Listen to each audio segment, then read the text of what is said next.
Guys, we've got a really unfortunate situation here with Oklahoma. This broke late last night. I saw a notification via ESPN.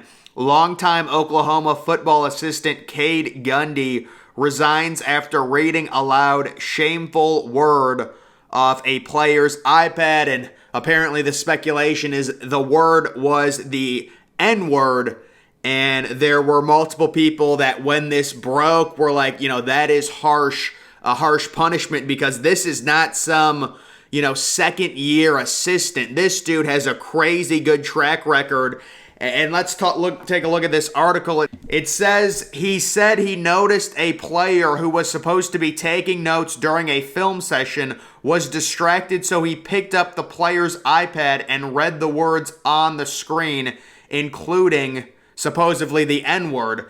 The unfortunate reality is that someone in my position can cause harm without even meaning to do so, Gundy wrote in a statement posted to his Twitter account.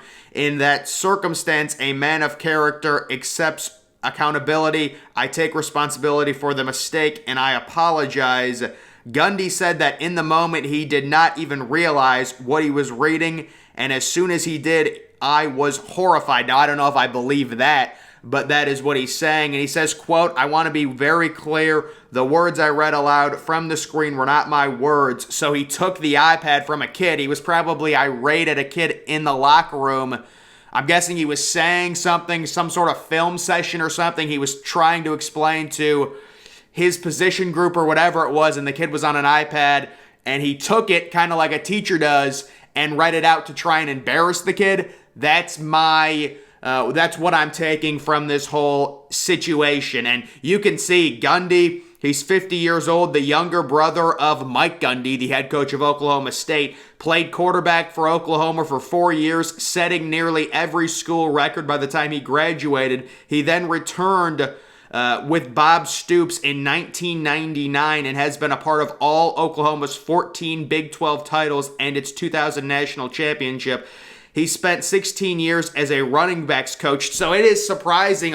You have to think, this is a veteran. This is a well-respected person on the staff, and this is a situation where we're looking at it and it's like, is this the whole story here? Because there are some other things, and you can see Brett Venables coming out in a quote, and some people were saying this is it. So Brett Venables addresses it after the public is a little surprised and says Coach Gundy resigned from the program because he knows what he did was wrong. He chose to read aloud to his players not once, but multiple times, a racially charged word. So apparently the big story from Brett Venables, he said it multiple times, which contradicts the apology where he was like, I didn't even realize I was saying it. Now we've got Brett Venables coming out saying he said this word multiple times, taking some kid's iPad and saying it. So guys, I'm not going to judge on this situation. It's certainly an unfortunate turn. It's just it's crazy. This is not some second-year dude who said something racially insensitive and Oklahoma's like, just bye. This was an all-time great Oklahoma quarterback who, we don't know, maybe this was not the first incident. You have to start thinking, because if this is it, it does seem a little harsh in my, you want to be delicate. For just one incident, it seems like to have this track record, and then there might be more to this story. I don't know. I'm not saying anything, but we do have Cale Gundy, who is related, says, interesting you told your players to keep their mouths shut about what really happened in there and their heads down. Apparently the players were defending Gundy, and they still ended up firing him. It is weird, because it seemed like if they really want to keep him, they could probably brush this under the rug, especially if the players were defending him, because the players would be the ones that probably got offended by this situation. But he wasn't fired, but they probably forced him. That's a weird situation that I just wanted to update people on. So there's a lot of different things. He's coming out saying, I didn't even know I said it. And then Brett Venables, realizing there's been some public backlash, comes out and says, let me set the record straight. He said this multiple times. It was a bad situation, and that's why he got fired, or he was forced to resign. either one. That's what I take away from the situation, and there's that. And we've also got this from SMU.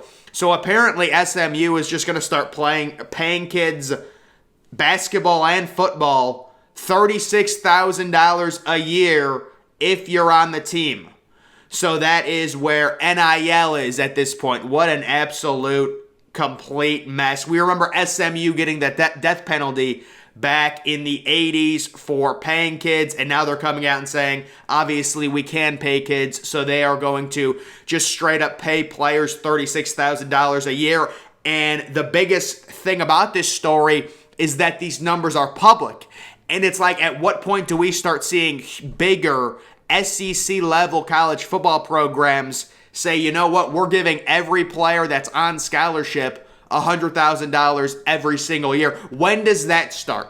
See, this whole thing is just such a mess. The NCAA, there's just no control to this situation. It's the same thing as the transfer portal. There's no control. Only NIL is worse because you assign a set of rules.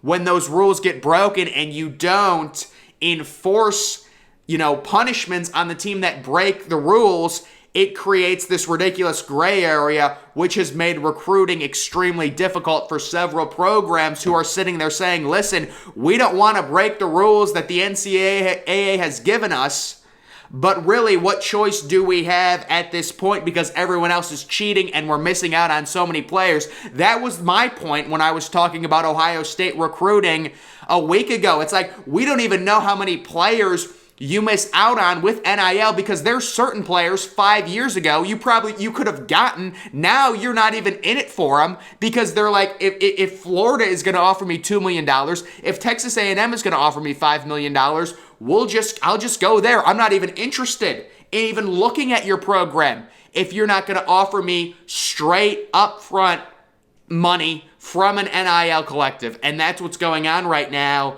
And SMU, this isn't the SMU situation is different because you got to be on the roster. This has nothing to do with recruiting, but I thought I would highlight it. And SMU comes out and says, yeah, we will publicly say we're paying kids $36,000. If you are on the basketball and football teams, that is per season. So, it's just a matter of time before we start seeing Texas A&M come out with a number and flex their muscles, because this part of it actually, I believe, is legal. The recruiting is not legal, but they're not enforcing it. This type of stuff when the kids are on campus, I believe, is not against, although I don't know how that would work with NIL, because you'd figure it would be the personal player's name image like this. You're not just going to give every kid money. But again, this stuff is so out of control at this point, and unfortunately it's really hurting these kids. That was the major issue we always had. We want to help the kids. Now the kids are choosing schools. It's not best for their future. It's, where can I get an extra $500,000? Where can I buy a nice Tesla or Lamborghini or whatever the young kids want to buy now with their money? So guys, that is the situation there with SMU and with the NIL. Of course, we saw Malachi Nelson visiting Texas A&M. He put up a bunch of photos on Instagram. Could you imagine if he flipped? Oh my God. What do you think his offer was from Texas A&M? I'm going to say north of $15 million. That's my guess. And Zach Branch, his 5-star buddy receiver, probably got about a $5 million offer from A&M. I honestly want to see him flip. I want to see Malachi Nelson flip and the deal be reported that it's got to be at least $15 million. If he flips from Lincoln Riley to Jimbo Fisher, it has to be at least $10 million. The biggest NIL deal I've heard is $9 million, Jalen Rashada. So we'll see if he can beat that. I'm not saying he's going to flip.